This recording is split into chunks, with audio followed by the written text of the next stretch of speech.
Hey, how's it going, Multi-News? Looking at every Time Person of the Year since 1927. First up, Charles Lindbergh, climate criminal. Walter Chrysler, climate criminal. Owen Young, politician. Gandhi, Pierre Lavelle, FDR, first time round. Hugh Johnson wrote the speeches for FDR. 1934, FDR again. 1935, His Imperial Majesty, Emperor of Ethiopia, Haile Selassie, bless up.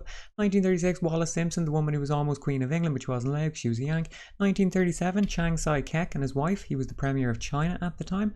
1938, Adolf Hitler. 1939, Comrade Stalin, rest in peace, mate. 1940, war criminal Sir Winston Churchill. 1941, FDR, third time round, the only person to get it 3 times. 1942, Comrade Stalin again, rest in peace, mate. 1943, George C. Marshall, got that for fighting the Nazis. 1944, Eisenhower, same reason. 1945, Harry Truman, war criminal after he dropped the bombs on Hiroshima and Nagasaki. 1946, James Burns. 1947, George C. Marshall again, gave his name to the Marshall Plan, which of course gave a lot of money to the CIA to conduct anti-communist cultural activities. 1948, Harry Truman again, war criminal. 1949, war criminal Sir Winston Churchill. 1950, the American fighting man that was during the Korean War.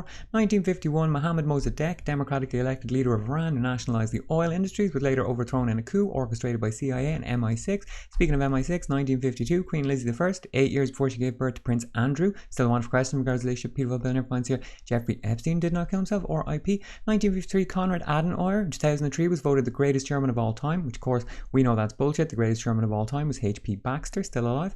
1954, John Foster Dulles, war criminal, overthrew democratically elected governments in Iran and Guatemala. 1955, Harlow Curtis, president of GM, became the first corporation to earn $1 billion in a single year, so financial criminal. 1956, the Hungarian Revolutionaries' unsuccessful revolution against Soviet rule. 1957, very creepy photo of Nikita Khrushchev. 1958, Charles de Gaulle. 1959, Dwight Eisenhower, war criminal after he was elected.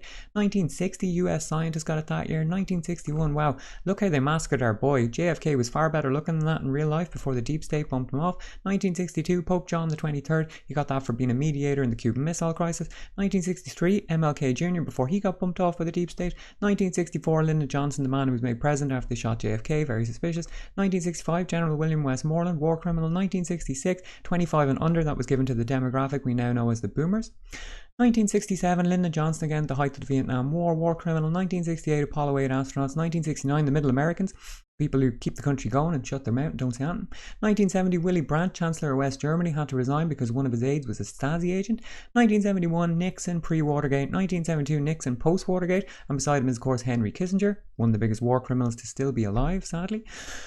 1973, John Sirica, the guy who ordered Nixon to turn over the tapes in the White House. 1974, King Faisal of Saudi Arabia, that was during the oil crisis. They refused to release their oil. They were protesting that support for Israel during the Yom Kippur War. 1975, American women got it. 1976, Jimmy Carter, looking like he's about to have a close encounter of the ET kind. 1977, Anwar Sadat, president of Egypt, the first one to ever go to Israel. 1978, Deng Xiaoping, the man who invented neoliberalism with Chinese characteristics. 1979, Ayatollah Khomeini, the man who led the 1979 Iranian Revolution, finally reversing the corrupt and illegal coup that was orchestrated in 1953 by the CIA and MI6. 1980, Ronald Reagan, I guess when he was working as the Marlboro Man, very disturbing photo. 1981, Lech Walesa was the Polish Solidarity trade union leader who later went on to neoliberalize Poland. 1982, the computer given Machine of the Year by Time magazine. People thought we were on the dawn of a new information age. We were going to overthrow the old power structures and liberate humanity from its shackles. But they were wrong. It's 1983, Ronald Reagan, thankfully in a suit now, alongside Yuri Andropov, head of the KGB, played a key role in the invasion of Czechoslovakia. 1984, Peter Uberoth, the guy who organised the Olympics, which is of course just an excuse to build shit nobody wants or needs and let businesses enrich themselves off the back of massive government funds. 1985, Deng Xiaoping again. 1986, President of the Philippines, Corazon Aquino. 1987, Comrade Gorbachev, rest in peace. 1988, Endangered Earth. Oh, they were talking about it then. I feel like that's something that's only been in the news the last couple of years or months.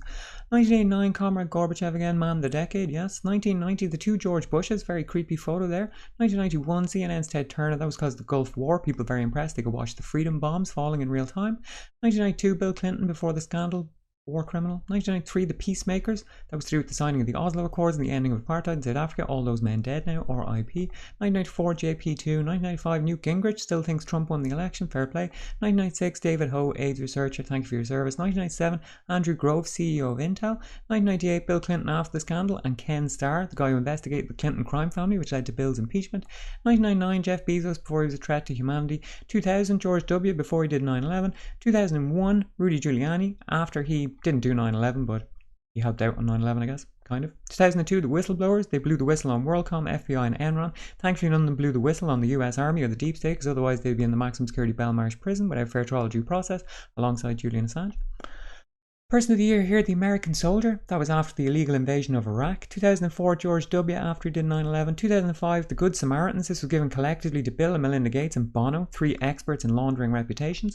2006, you, yes, you control the information age. Welcome to your world. Back then we thought, computers are getting faster and cheaper and more ubiquitous. They're going to be everywhere, and we're going to be on the dawn of an actual new information age now. And we're going to throw off the old power structures, free humanity from its shackles. But they were wrong.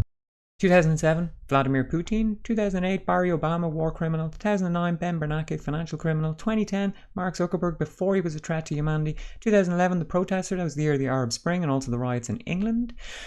Barack Obama again, 2012, war criminal. 2013, Pope Francis. 2014, the Ebola fighters. That was back when we just had pandemics in poor countries and we didn't have to worry about it. 2015, Angela. 2016, Trump, war criminal. 2017, the Me Too movement represented by Taylor Swift, some other people I don't recognise.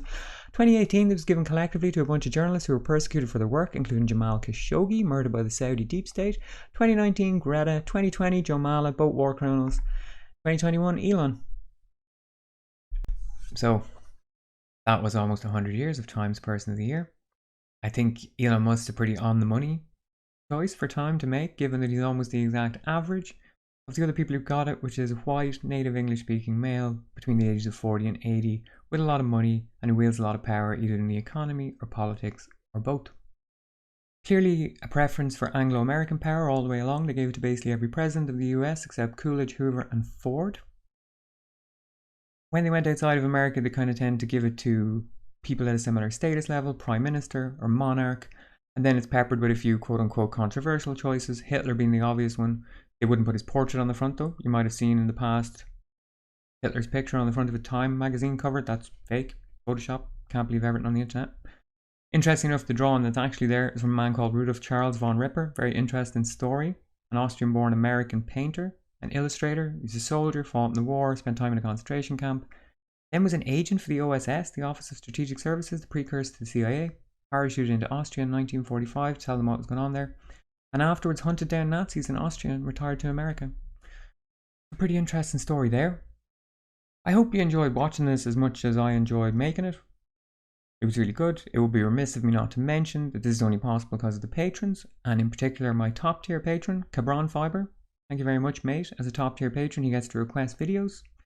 And he requested this one, and I'm very glad he did, because I wouldn't have thought of it, but it was a lot of fun. So, as always, there's a link in the description for some alternative media sources. If you're around on Saturday, I'm going to be live streaming 2:30 in the afternoon, Euro time. Do join me. Until then, take it easy. Good luck.